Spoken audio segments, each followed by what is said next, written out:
in the heart of Georgia, in a time when everything about slavery was meant to look normal to those in power, a strange pattern kept surfacing. Again and again enslaved children were being found, who looked nothing like the others around them. Their skin was lighter, their hair finer, their faces carried features that did not match the story everyone was told to believe. And each time these children appeared, they raised the same quiet, dangerous question no one wanted to ask out loud. At first, people tried to ignore it. One child could be explained away, two could be dismissed as coincidence. But when the discoveries kept repeating, when records from different places began to show the same unsettling details, denial became harder to maintain. These were not isolated cases. This was not chance. Something deeper was hiding in plain sight. What made this discovery even more disturbing was not just how these children looked, but how they were treated. They were still enslaved, still counted as property, still bought, sold, and transferred like objects. Their faces hinted at a truth their world refused to acknowledge, yet the system around them continued as if nothing was wrong. Their very existence exposed a contradiction the entire structure of slavery depended on burying. This video is not about rumors or shock value, it is about pattern, it is about records, it is about the quiet evidence left behind in ledgers, birth logs, and ownership lists that were never meant to tell a story but did anyway. When you line these fragments up, they begin to speak, and what they reveal forces us to confront an uncomfortable reality about power, control, and silence. As you watch, you'll learn how these children were discovered, why their appearance mattered, and how their identities pointed toward a truth that threatened reputations and authority. You'll see how history often hides its darkest truths, not by erasing everything, but by scattering the pieces so far apart that few ever bother to connect them, until someone does. This story matters because it challenges the version of history that feels safe and distant. It reminds us that the past is not just made of dates and laws, but of real people whose lives were shaped by systems designed to protect the powerful and erase the vulnerable. These children were not anomalies, they were evident. By the end of this video, you will understand why this discovery could not remain hidden forever, why one name kept appearing where it shouldn't, and why the truth survived even when silence was enforced. Stay with this story until the end, because once you see the pattern, you can't look away, and history can no longer pretend it didn't happen. Before we talk about the deeper implications of what was happening, we need to understand what European features meant in that time and why they carried such weight. In the world of plantations, appearance was not just about identity, it was about power. Skin tone, hair texture, and facial structure were used as visible markers to decide who belonged where in the rigid social order.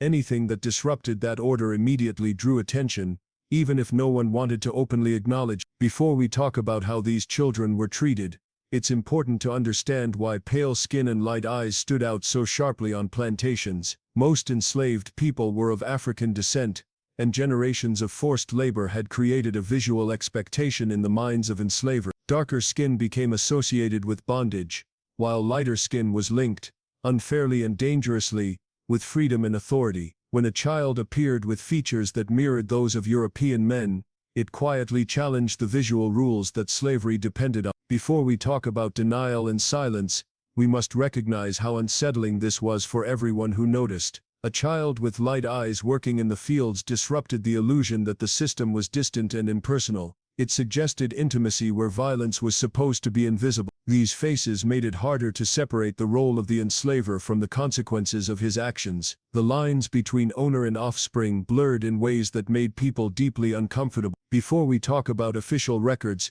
consider the emotional reaction these children provoked. Enslaved women recognized the danger immediately. Overseers noticed but looked away. Plantation families felt threatened, not because they cared about the children, but because the presence of European features exposed truths they worked hard to hide. These children were living reminders that exploitation was not only physical, but personal. Before we talk about how society responded, understand that the unease was rarely spoken aloud. Instead, it showed up in whispers, in harsher discipline, in sudden transfers of children from one plantation to another. Movement became a tool to erase discomfort. If a child was no longer visible, the questions faded, or at least that was the hope.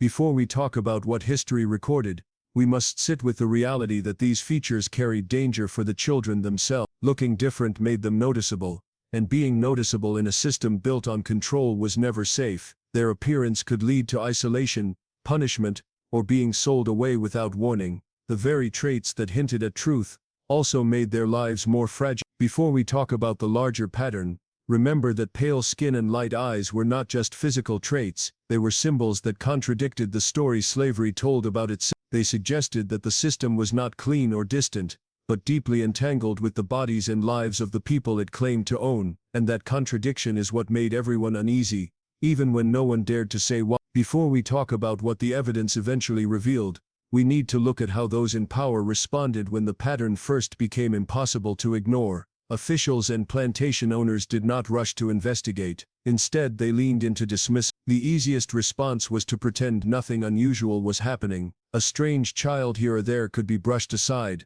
especially in a system where the powerful controlled both the narrative and the record. Before we talk about accountability, it's important to understand how quickly coincidence became the favored explanation. When questioned, plantation owners claimed these children were the result of chance, of distant ancestry, or of misunderstandings by outsiders who did not know the realities of plantation life. Rumors, they said, spread easily among people looking for trouble. By labeling concern as gossip, they made curiosity seem irresponsible. Before we talk about the scale of this denial, consider how repetition was handled. Each time another child appeared with the same striking features, it was treated as a separate event. No one was allowed to connect one case to another. Officials reviewed records in isolation, never side by side. Patterns only exist when someone admits they are looking for them, and that was something the system refused to do. Before we talk about silence, we must recognize how denial slowly became routine. It wasn't dramatic or aggressive at first, it was quiet, a shrug, a closed ledger, a statement that there was nothing worth recording. Over time, this behavior hardened into habit. Questioning stopped being seen as curiosity and started being viewed as disruption. Before we talk about intent, notice how language was used to protect power. Words like rumor, anomaly, and exception were repeated until they felt official. These labels created distance between the observers and the truth. Once something is named a coincidence, it no longer demands explanation. Once it's called a rumor, it no longer deserves evidence. Before we talk about fear, understand why denial was so comfortable. Acknowledging the pattern would have meant acknowledging abuse, exploitation, and personal responsibility. It would have forced powerful men to confront their own actions, and the consequences reflected in the faces of enslaved children. Denial allowed life to continue unchanged. Before we talk about the impact on the children, consider how this habit shaped their fate. Each act of dismissal made it easier to move them, sell them, or erase them from attention. No investigation meant no protection. No recognition meant no accountability. The system worked because denial was practiced daily, not just in moments of crisis. Before we talk about the truth finally emerging, remember that denial did not happen once. It was repeated so often that it became normal. It became the default response. And in that normalcy, the pattern was allowed to continue, quietly, efficiently, and without interruption. Before we talk about how the truth finally came into focus, it's important to understand that these children were not discovered in a single location or tied to one isolated incident. They appeared across different plantations, in different counties, and under different overseers. Each appearance seemed separate at first, easy to dismiss when viewed alone, but distance did not erase similarity, and time did not weaken the resemblance. Before we talk about intention, we need to see how these discoveries unfolded through scattered records. A birth entry in one ledger, a property list in another, an inventory written years apart on land miles away. On their own, each document looked ordinary. Together, they formed a trail that quietly stretched across Georgia. The same descriptions surfaced again and again, as if the past was leaving markers for someone patient enough to notice. Before we talk about resistance, consider how movement was used to blur reality. Children were transferred between properties, sold to relatives, or inherited by different members of the same family. This constant relocation made it harder to track them as individuals, but it did something unexpected. It spread the pattern instead of hiding. The same features appeared wherever the records went. Before we talk about awareness, Understand that different people noticed the same thing without realizing others had noticed too. Clerks writing inventories paused over descriptions that felt unusual. Overseers remembered faces that didn't fit the environment. Even neighbors whispered about children who seemed out of place. These observations stayed isolated, but they accumulated quietly over time. Before we talk about proof, we must acknowledge how records connected what people could not openly say. Names of children changed, locations shifted, but certain details remained consistent. Ages aligned, ownership overlapped, handwriting in ledgers pointed back to familiar authority. The repetition was subtle, but it was persistent. Before we talk about denial collapsing, recognize how difficult it became to maintain once the pattern crossed boundaries. It was one thing to dismiss a single plantation, it was another to ignore the same details appearing across unrelated properties. Coincidence loses strength when it repeats too often, in too many places, under too many eyes. Before we talk about consequences, consider the quiet tension this created. Each new discovery added pressure.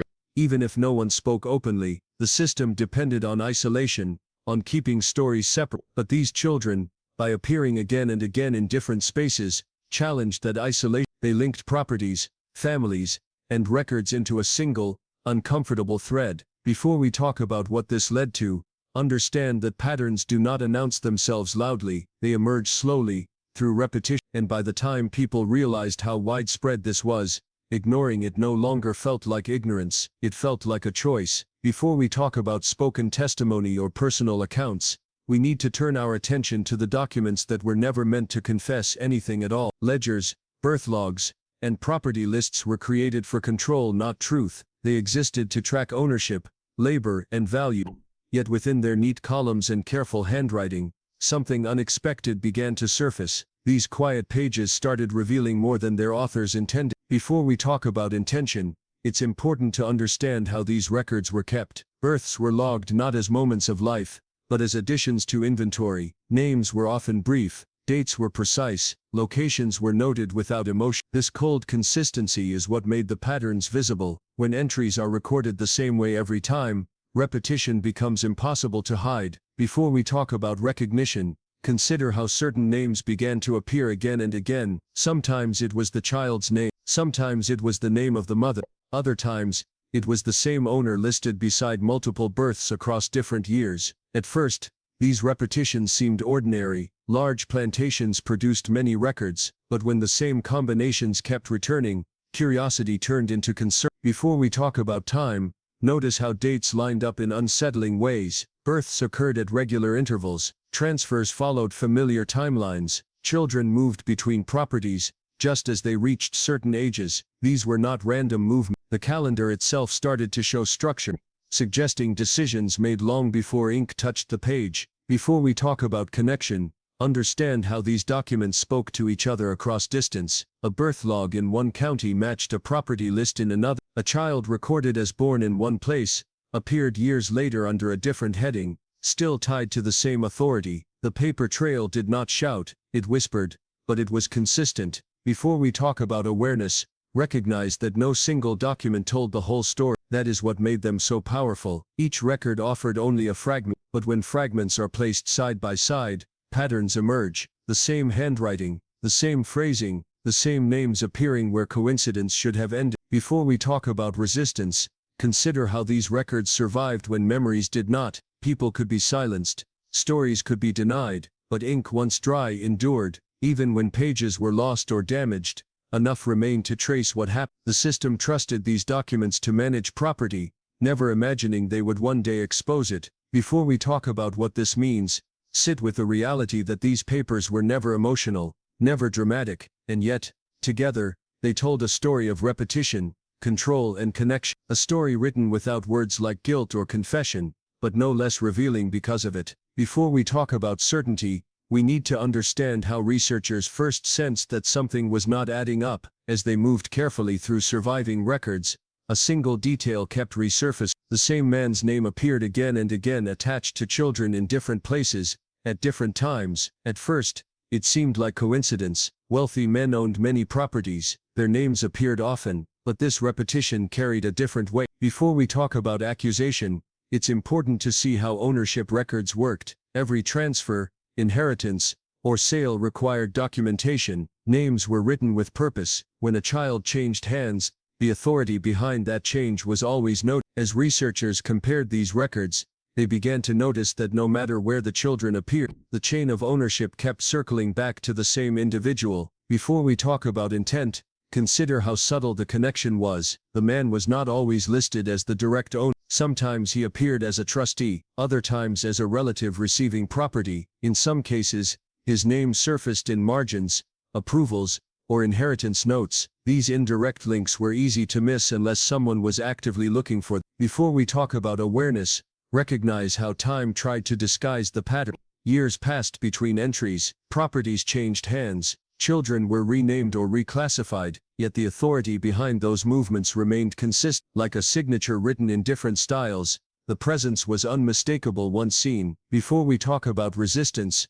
understand that researchers were not searching for guilt, they were searching for explanation. Why did these children keep appearing with the same feature? Why did their records overlap in ways that defied randomness? The documents answered slowly, but clearly. Each comparison narrowed the field until only one name remained. Before we talk about weight of evidence, consider how powerful ownership records are as historical tools. They do not rely on memory or confession, they rely on control, and when control points in the same direction repeatedly, it becomes difficult to argue against it. The system that once protected authority now exposed it. Before we talk about implication, acknowledge the moment when probability collapses. When the same man's name is linked to multiple children across multiple properties, coincidence loses credibility. The connections become structural, not accidental. The records stop suggesting and start asserting. Before we talk about what followed, understand that the evidence did not shout, it accumulated, page by page, entry by entry, until the story it told could no longer be read any other way. Before we talk about resistance or justice, we have to understand the kind of power enslavers held over every aspect of life on the plantation. This power was not limited to labor or punishment, it extended into bodies, families and future. Enslaved women and children lived under constant surveillance, where choice was an illusion and consent did not exist. Every moment was shaped by the knowledge that refusal carried consequence. Before we talk about voice, it's important to recognize how completely enslavers controlled the conditions of survival. Food, shelter, movement, and safety all depended on obedience. Speaking openly meant risking separation from children, harsher labor, or violence that left no record. In such an environment, silence was not weakness, it was strategy. Before we talk about truth, consider how the system ensured that women could not testify against those who controlled them. Their words were dismissed before they were spoken. There were no safe spaces, no trusted authorities, no protection for honesty. Even being suspected of accusation could invite punishment. The structure itself made speech dangerous. Before we talk about the children, understand that they inherited this silence from birth. They were born into a world where asking questions was unsafe. Their identities were decided for them. Their lives were managed by people who benefited from their obedience. Any connection to their origins was deliberately obscured to prevent challenge. Before we talk about community, notice how isolation was enforced. Families were separated. Communication between plantations was restricted. Fear kept people inward-facing. When individuals are cut off from one another, collective truth becomes impossible. Silence becomes the only shared language. Before we talk about authority, recognize how law reinforced this imbalance. Enslaved people were not recognized as legal witnesses. Their suffering did not qualify as evidence. This legal erasure gave enslavers confidence. They could act knowing that the system would never demand an explanation. Before we talk about protection, understand why silence served those in power so well. It allowed abuse to continue without interruption. It preserved reputations. It kept wealth intact. Every unspoken truth became another layer of defense around authority.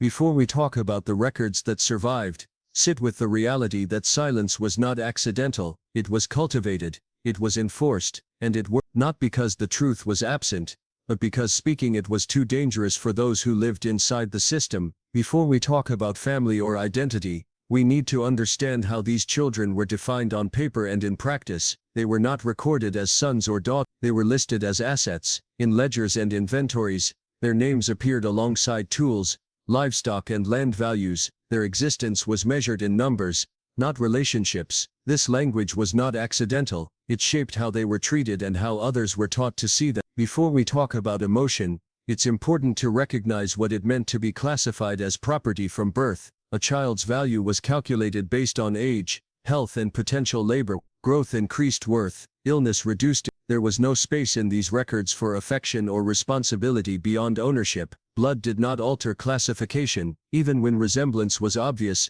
the label never changed.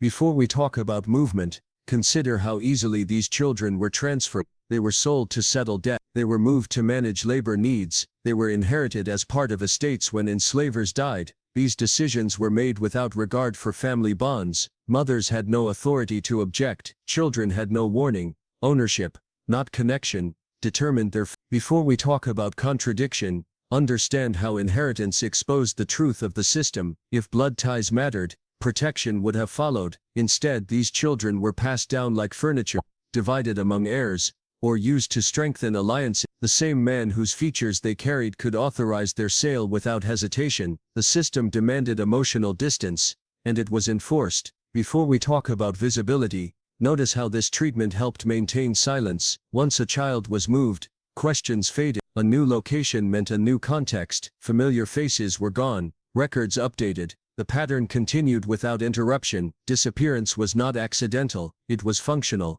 Before we talk about survival, recognize the psychological impact of this reality. Knowing that resemblance offered no safety stripped hope from identity itself. These children learned early that connection did not equal care, that blood could exist without protection, that proximity to power did not soften. Before we talk about legacy, consider how this classification protected authority. By reducing children to assets, enslavers avoided moral responsibility, ownership replaced obligation, control replaced care, and in that framework, even the most obvious blood ties were meaningless if acknowledging them threatened power. Before we talk about individual cases or isolated incidents, we need to understand that this was not random abuse. The system that produced these children and placed them under ownership was repeated, deliberate, and highly organized. It was structured in a way that ensured control at every level, control over bodies, over labor, over inheritance, and over the narrative itself. This was not chaos, it was calculation.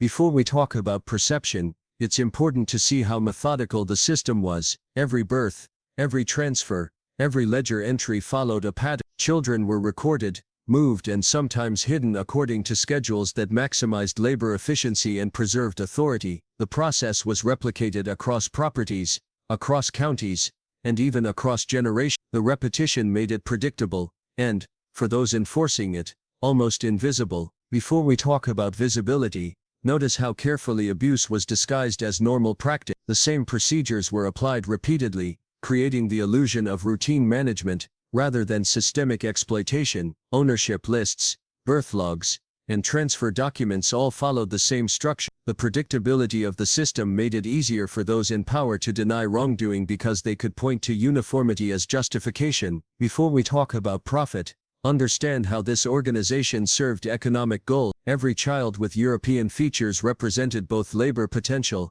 and in some cases, added value due to appearance. Ownership became investment. Movement and sale of children were not impulsive acts, they were financial decisions made with precision. Exploitation and economy were inseparable in this system. Before we talk about hierarchy, consider how control reinforced itself. Enslavers wielded authority over women and women had no choice but to comply. Children were raised within a framework that dictated behavior, relationships, and even identity. By standardizing the management of human lives, the system ensured that those at the top could maintain dominance without constant personal oversight. Before we talk about exposure, realize how this pattern allowed the abuse to endure over decades. When actions are methodical and repeated, they become institutionalized. Practices that might shock in one instance lose impact when normalized. By the time researchers and historians began to notice, the pattern had been in place long enough to be embedded in records, routines and family lineages. Before we talk about recognition, understand that the systematic nature of the abuse makes it undeniable once examined. Random cruelty can be dismissed as personal failing or isolated incident, but a repeated, organized system designed to exploit and control points to intent and structure. The evidence does not suggest accident or neglect, it demonstrates design. Before we talk about implication, sit with the reality that this pattern combined control with profit, in a way that perpetuated itself naturally. The system was self-reinforcing. Each generation, each child, each ledger entry strengthened the mechanisms of exploitation. What may seem shocking in detail becomes horrifying in scope, and yet perfectly logical to those who built it. Even though there are no confessions, historians are able to uncover the truth by piecing together fragments left behind. Letters, numbers, ledgers and repeated patterns speak volumes about what people at the time could not or would not admit in words. Every absence, every missing record, every silence in the documents becomes evidence in itself, pointing to a system that was carefully hidden but impossible to erase. By connecting these pieces, researchers reveal a story that denial tried to bury, showing the reality of lives that were controlled, exploited and documented in quiet ways that history almost forgot. If you found this video eye-opening, make sure to like it and subscribe to our channel so you don't miss more stories that uncover the hidden truths of history.